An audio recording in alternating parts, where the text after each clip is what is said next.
Morning. Bob Walter, President of the Master Board, giving you the July update. First of all, I wanted to start with the 4th of July celebration. It was awesome this year, probably one of the best that we've had. We had Sheila James giving her beautiful rendition of the national anthem. We had the VFW Post presenting the colors. We had over 50 carts involved for judging. I was unfortunate enough to be one of the judges. And we had three floats. So we had 3 awards for the 3 floats and 3 awards for the 50 golf carts. So next year, have a float. One is 100%. You're guaranteed to get an award. The other one is 6%. It was very difficult because many of the golf carts looked beautiful with the red, white, and blue theme. One in particular was the Garden Club. We couldn't award them because there were so many great floats, great carts. So it was too bad. Next year, I hope we have more awards to be giving out to everybody. So while we were preparing for the judging and taking the getting ready for the parade, we had Matt over there serving mini Bloody Marys for $7 a pop. I'm sure they made a lot of money because there was long lines over there. After they came back, they had a lot of activities and events coordinated by Cara and her staff. They did an outstanding job. I also heard a lot of good comments about the food. That Chris did a great job, with the barbecue and with the food that day. Good weather, and it was just an awesome event. Recently, we've had some issues with thefts in the RV park. We had some people didn't always lock up their compartments, and some of the transients went in there, unlocked them, and began checking things out. Good thing we stopped them in the middle of what they were doing, but some people still had things taken from them. We also had some incursions by the homeless people on the north side over by hole number 5 on the executive course. They cut a hole in the fence. They come in, they take little things from the backyard, and this is a real issue. We need to have this addressed. So what we did is we set up a meeting with the chief of police and his boss, the city manager, Doug Schultz, and Matt Hamner. Matter of fact, we just had that meeting this morning. At that meeting, they agreed to commit more patrolling and more involvement with our community and offering more protection for our community. So that was good news. We're also going to be having regular meetings with them to address security issues in the future. And they're going to be appointing one officer to be the point of contact. Right now, I think it's going to be Vince Avila, Lieutenant Avila, but it won't stay that because he's a supervisor and involved in many details. So eventually they'll have someone else be the point of contact. But the good thing is we're now getting cooperation. We're now getting support from the Banning PD. Hi, I'm Dan Comerford, the board treasurer. It's been an interesting 3 months since the election. One of the things I want to talk about today is give you an update on the committee structure for the Finance Advisory Committee. We've got finally 7 members on the board. On the committee. They will be meeting probably between now and the 3rd Wednesday of the month to reorganize and get a formal committee structure. They'll be working on the new charter. One of the things that they're going to be involved with is in support of the Contract Review Committee. Let me talk about that real quick. We're in the process of looking at all of the major contracts that we have here at Sun Lakes. Doesn't mean that we're going out and getting rid of the current contractors that we have. It means we're going to go out and get some comparative information to make sure that we're getting the best bang for the buck that we can. The 2 that are in process right now are the community patrol contract and the landscaping contract.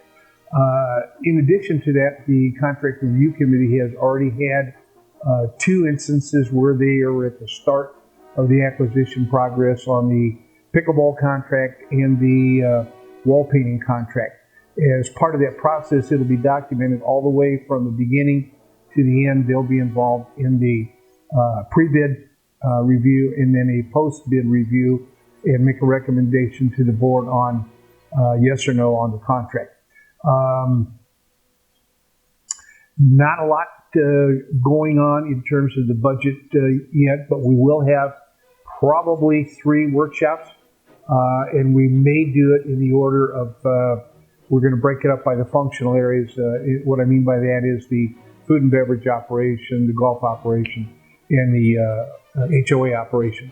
And in each case, it is our intent to have, for the people that show up and attend the workshop, is to have some handouts so that they don't have to sit there totally in the dark as to what we're talking about.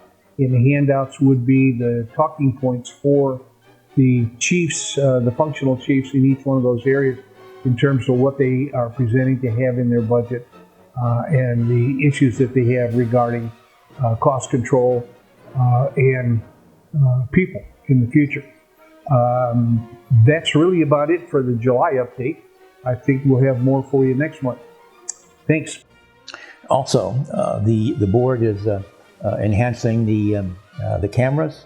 We're having additional lighting, and we're having more targeted and more focused patrolling by our own Securitas. Now remember, if you see something, someone suspicious, you see some activity, some thefts or something going on, do not call Securitas. Call 911. Call Banning PD, call 911. If you want to call Securitas later on, you can, but they can't arrest, they don't have the authority to do that. And talking with the chief this morning, he indicated they now are arresting them. They're not citing them, they're not letting them go. If they're contacted and involved in committing a crime, they're arrested and put in jail. So that's good news. Now, related to that, we also have a new position called the Community Ambassador. And I think this Community Ambassador position will help us maintain a better relationship and better information back and forth with the City Council and the community in general. So the Community Ambassador will be going to the City Council meetings, going to the Chamber of Commerce, going to various events throughout the city, and I think it'll really help us in the future. So I'm looking forward to that position being filled. We just recently approved the charter, and this month we'll be selecting the person for that position.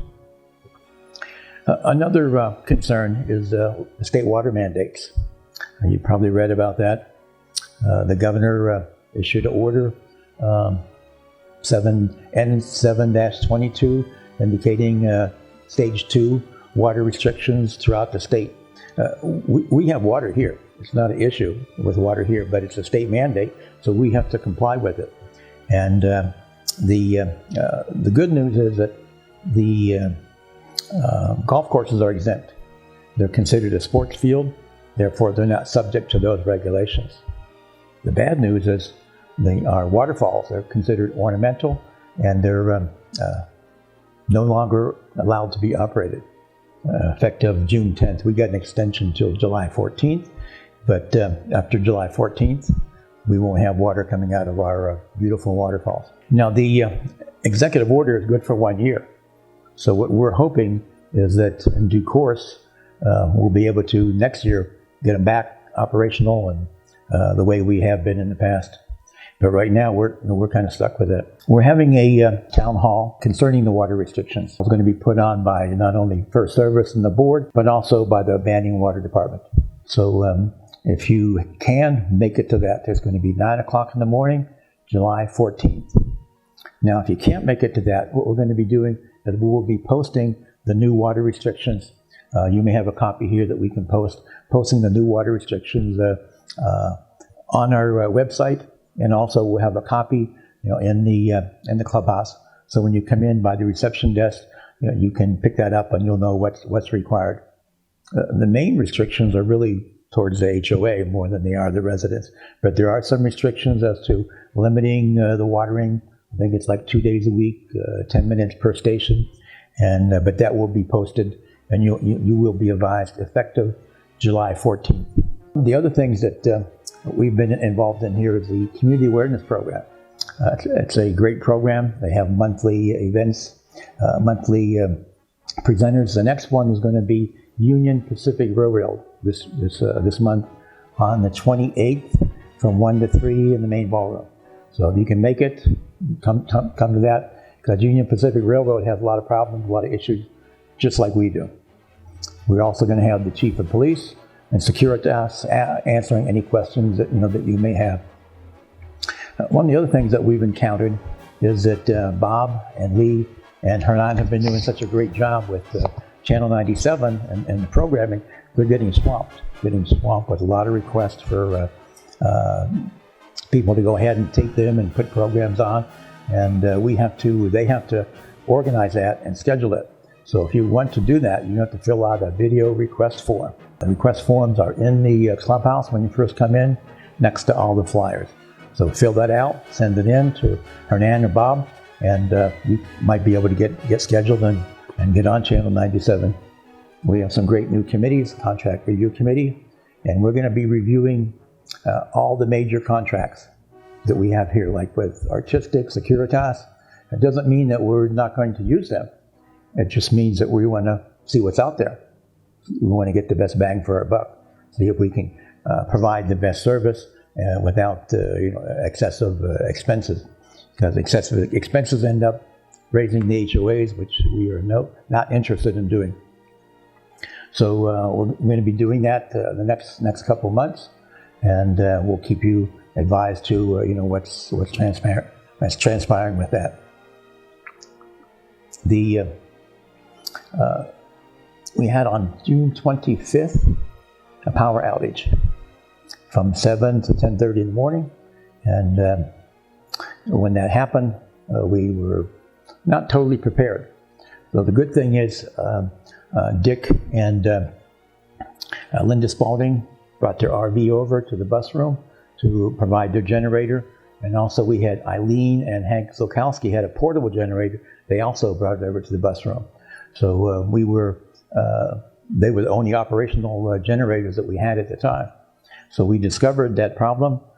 The board is now going to be purchasing some generators, because we want to have it for people that have medical conditions, and we also want to have it to avoid spoilage of the food, because that can be very, very costly, very expensive.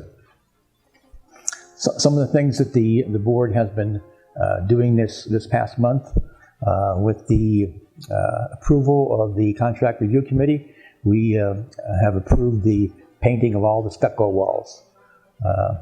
That's been needed for the past few months, and we were waiting for the Contract Review Committee to approve it. So that's going to be taking place. We also had the pickleball. The pickleball has been just postponed for 1 month, so they have the opportunity to review, what bids we have and come up with the best bids. So we want to thank all the people that have volunteered and got involved with our committees, because without you, we would be unable to be as successful and assist in overviewing and overseeing and making our community so great. Thank you very much.